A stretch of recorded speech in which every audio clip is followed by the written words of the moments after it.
The Yokai's Curse of Mizumori Village.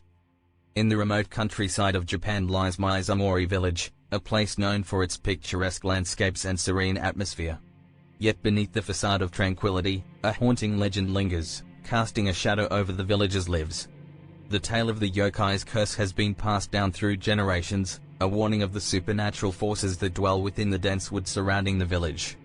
Keiko, a curious and adventurous woman, arrived in Mizumori Village seeking inspiration for her next book. Drawn by the allure of the folklore and the stunning natural beauty, she quickly immersed herself in the local culture. However, the villagers seemed reluctant to discuss the Yokai's curse, their expressions filled with unease whenever the topic was broached. As Keiko delved deeper into her research, she uncovered the chilling story. Generations ago, a powerful yokai, a malevolent spirit, had been imprisoned in a hidden shrine deep within the forest. This yokai, known as Koshin, was believed to be the embodiment of darkness and despair. The villagers had sealed it away with sacred rituals, hoping to protect their village from its wrath. One fateful night, driven by a combination of curiosity and skepticism, Keiko ventured into the forest, her flashlight cutting through the inky darkness. The trees seemed to close in around her, whispering secrets and warnings. The air grew heavy, and a sense of dread washed over her as she stumbled upon the shrine, overgrown with moss and forgotten by time. As Keiko gazed at the shrine, a chilling wind rustled through the leaves, carrying with it an eerie melody that seemed to echo from the shadows. She shivered, her heart pounding, and watched in horror as the seal on the shrine began to crack. In her fear, Keiko had unknowingly awakened Koshin, unleashing the yokai's malevolent presence upon the world once again. Over the next few days, Mizumori Village was plagued by inexplicable misfortunes. Crops withered, livestock grew sick, and the once tranquil atmosphere turned tense and anxious. The villagers whispered that the yokai's curse had been awakened, and the malevolent spirit sought revenge for its long imprisonment. Desperate to rectify her mistake, Keiko sought the help of an elderly villager who still remembered the ancient rituals to appease Koshin. With the villager's guidance, Keiko embarked on a perilous journey through the forest, braving ethereal mists and shadowy figures that seemed to lurk just beyond sight. At the heart of the forest, Keiko found the yokai's shrine once again. Armed with offerings and a heart full of determination, she performed the sacred ritual. The air grew still, and Keiko could feel the weight of the yokai's presence. With a final incantation, she pleaded for forgiveness and understanding, acknowledging the wrong that had been committed. Suddenly, the wind stilled, and the atmosphere changed. The shadows receded, and the shrine glowed with an otherworldly light. Koshin's dark form appeared, its menacing presence giving way to a more contemplative one. Through a wordless exchange of energy, Keiko felt the yokai's acceptance of her plea. As dawn broke over Mizumori Village, the curse began to lift. The land slowly began to heal, and the villagers' spirits lifted. Keiko's actions had brought about a reconciliation between the mortal realm and the supernatural forces that governed it. In the aftermath, the villagers shared stories of gratitude, and Keiko's name was forever intertwined with the village's history. She had not only uncovered the dark legend but had also become an unwitting catalyst for change, proving that even in the face of ancient curses and malevolent spirits, there could be a path to understanding, redemption, and unity between worlds. Title: The Haunting of Hikawa Manor.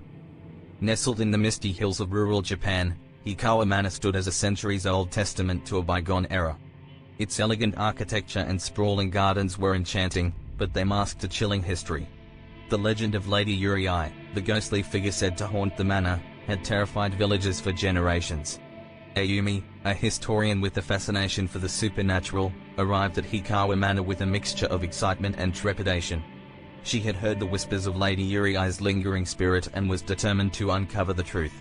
Armed with her research tools and a heart full of curiosity, she embarked on her investigation. The villagers, though welcoming, were hesitant to speak of the ghostly occurrences that had plagued the manor for years. Ayumi sensed an air of unease and learned that the manor had been abandoned by its owners after a series of inexplicable events. People claimed to hear mournful wails echoing through the halls at night, and shadows danced in corners where there should be none. Undeterred, Ayumi delved deeper, discovering a forgotten diary that detailed Lady Uri's tragic story. Centuries ago, she had been a noble woman, deeply in love with a samurai who was tragically taken from her. Consumed by grief and unfulfilled love, Lady Uri had died under mysterious circumstances, her spirit refusing to move on. Ayumi's research led her to the manor's hidden chambers, where she uncovered a worn and tattered kimono, Lady Yuriai's very own. Determined to uncover the truth behind the haunting, Ayumi donned a kimono and ventured into the manor's gardens under the light of the full moon. As Ayumi walked among the blossoming cherry trees, a sense of melancholy washed over her. She heard whispers carried by the wind, echoes of Lady Yuriai's pain and longing. Suddenly, the air grew cold, and Ayumi felt a presence at her side. She turned to see the ethereal figure of Lady Yuriai, her eyes filled with sorrow and a plea for understanding. Through a wordless connection, Ayumi understood Lady Yuriai's pain, the love cut short, the injustice suffered, and the torment that had trapped her between the realms of the living and the dead. Determined to help Lady Yuriai find peace, Ayumi embarked on a quest to uncover the truth behind her untimely death.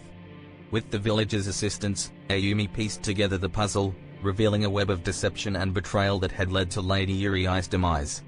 Armed with the truth, Ayumi returned to the manor's gardens and confronted Lady Yuriai's spirit. She revealed the hidden secrets, acknowledging the pain that had bound her to the world of the living. As Ayumi spoke, the moonlight grew brighter, casting an ethereal glow around Lady Yuriai. The ghostly figure wavered, its features softening as if releasing a lifetime of anguish. Slowly, Lady Yuriai's spirit began to dissipate, carried away on the wind, leaving behind a sense of serenity that had eluded her for centuries. In the days that followed, Hikawa Manor seemed to come alive once again.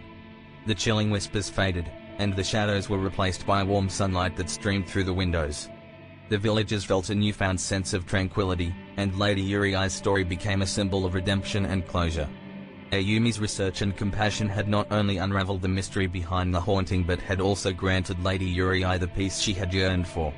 The manor, once associated with fear, had transformed into a place of understanding and healing, a reminder that even the most tragic of tales could find resolution with the right touch of empathy and determination.